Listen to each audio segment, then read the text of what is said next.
யாத்ராம புஸ்தகம் 35வது அதிகாரம் 22வது வசனத்திலிருந்து.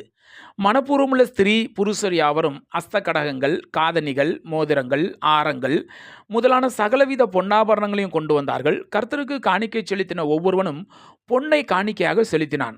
இளநீல நூலையும் இரத்தாம்பர நூலையும் சிவப்பு நூலையும் மெல்லிய பஞ்சு நூலையும் வெள்ளாட்டு மயிரையும் சிவப்பு தீர்ந்த ஆட்டுக்கடா தோலையும் தகசு தோலையும் தங்களிடத்தில் வைத்திருந்த யாவரும் அவைகளை கொண்டு வந்தார்கள்.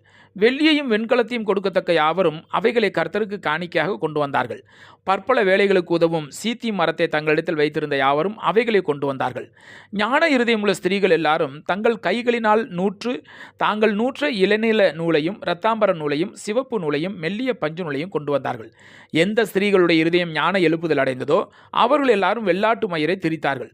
பிரபுக்கள் ஏபோத்திலும் மார்பதக்கத்திலும் பதிக்கும் கோமேதக முதலிய ரத்தினங்களையும் பரிமள வர்க்கங்களையும் விளக்கெண்ணையையும் அபிஷேக தைலத்துக்கும் சுகந்த வர்க்க தூபத்துக்கும் வேண்டியவைகளையும் கொண்டு வந்தார்கள்.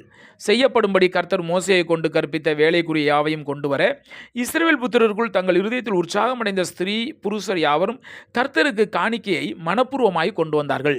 பின்பு மோசே இஸ்ரவேல் புத்திரரை நோக்கி, பாருங்கள், கர்த்தர் யூதாவின் கோத்திரத்தில் ஊரின் மகனான ஊரியின் குமாரன் பெசலெயேலை பேர் சொல்லி அழைத்து அவன் விசித்திரமான வேலைகளை யோசித்து செய்யவும் பொன்னிலும் வெள்ளியிலும் வெண்கலத்திலும் வேலை செய்யவும் இரத்தினங்களை முத்திரை வெட்டாக வெட்டி பதிக்கவும் மரத்தில் சித்திர வேலை செய்து சகல வினோதமான வேலைகளை செய்யவும் அவனுக்கு ஞானத்தையும் புத்தியையும் அறிவையும் அருளி அவன் சகலவித வேலைகளையும் செய்யும்படி தேவ ஆவியினாலே அவனை நிரப்பினார்.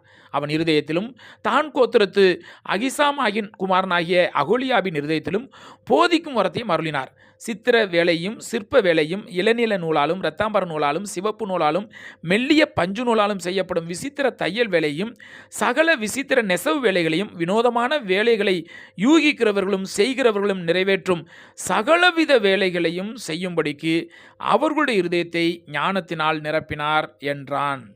யாத்ராம புஸ்தகம் 36வது அதிகாரம். அப்பொழுது பரிசுத்த ஸ்தலத்து திருப்பணிகளுக்கு அடுத்த சகல வேலைகளையும் கர்த்தர் கற்பித்தபடியெல்லாம் பெசலெயேலும் அகோலியாவும் செய்ய அறியும்படிக்கு கர்த்தரால் ஞானமும் புத்தியும் பெற்ற விவேக இருதயமுள்ள மற்ற அனைவரும் செய்ய தொடங்கினார்கள்.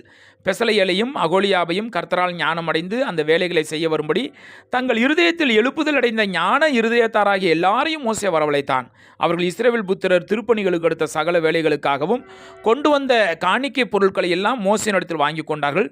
பின்னும் ஜனங்கள் காலைதோறும் தங்களுக்கு இஷ்டமான காணிக்கைகளை அவனிடத்தில் கொண்டு வந்தார்கள். அப்பொழுது பரிசுத்த ஸ்தலத்து வேலைகளை செய்கிற விவேகிகள் யாவரும் அவரவர் செய்கிற வேலையின் காரியமாய் வந்து மோசேயை நோக்கி, கர்த்தர் செய்யும்படி கற்பித்த வேலைக்கு வேண்டியதற்கு அதிகமான பொருட்களை ஜனங்கள் கொண்டு வருகிறார்கள் என்றார்கள்.